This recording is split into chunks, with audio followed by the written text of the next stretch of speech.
Speaker Martin Romualdez, hindi ka namin tatantanan.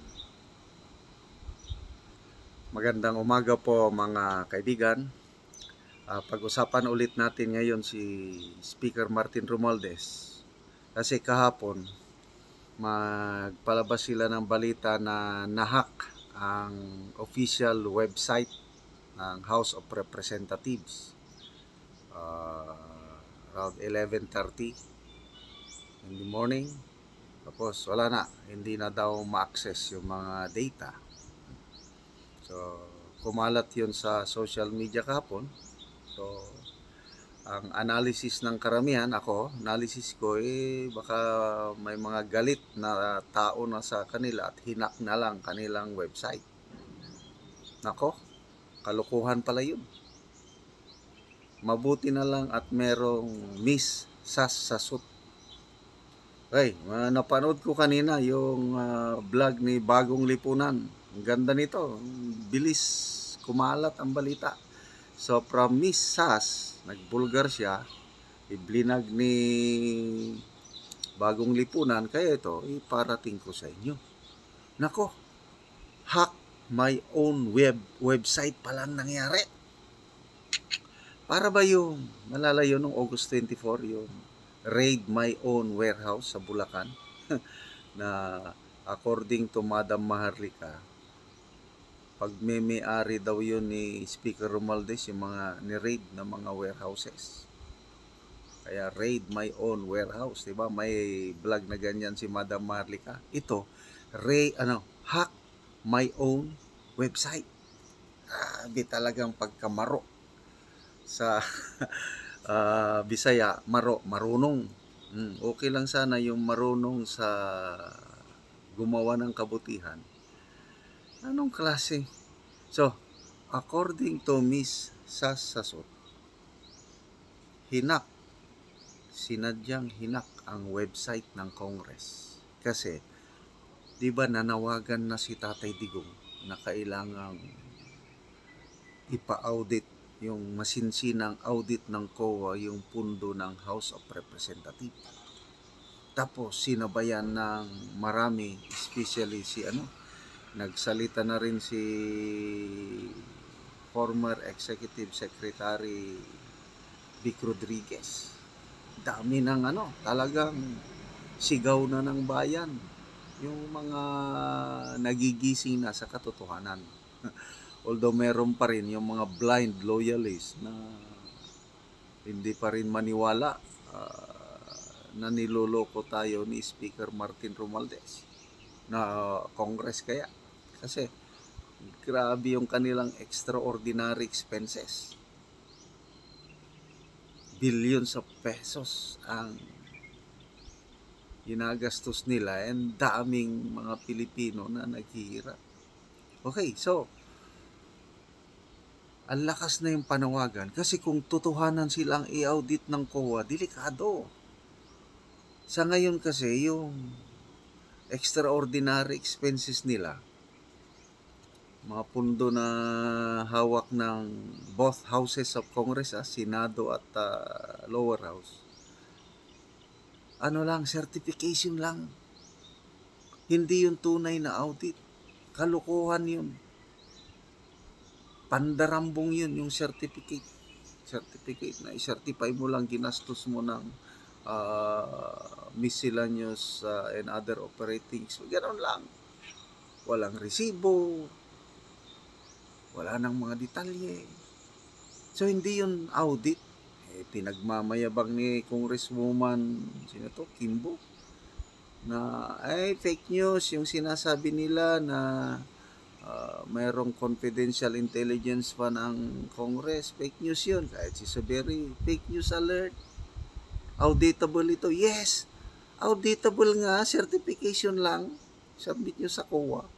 Dahil kayo gumawa mismo ng resolution ninyo, kung concurrent resolution number 10, pinirmahan nyo na considered, classified ang pundo sa Congress. So, Merong tatlong classification kasi ng document sa amin sa militarya. Confidential, pinakamababa. Classified, pangalawa. Pinakamataas na klase, yung secret. Mabibilang lang sa kamay ang makakita o makahawak ng secret documents. Kung classified, matindi rin. Okay? Yung mga ordinary communication namin sa military, nakatatak confidential. Ano lang.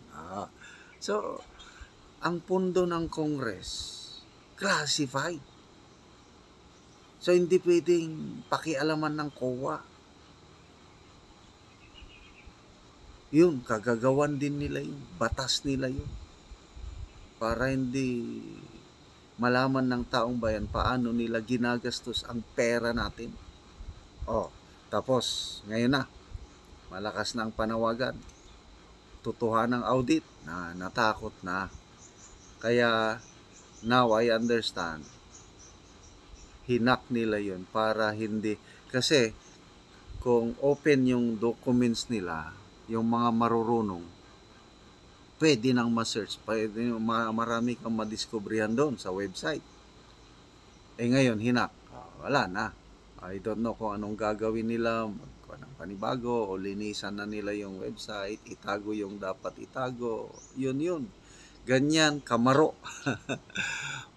Marunong sa anyway, lahat ito dahil ang taong bayan may social media na eh. Akala nila kagaya pa noon na ano lang yung mainstream media. Ngayon, nagbabasa ako ng mga balita. Nako, may nabasa ko, Philippine Star. Ang ganda ng write-up tungkol sa programa ng gobyerno, yung ano bang programa yung food stamp program to fight hunger, zero hunger by 2027.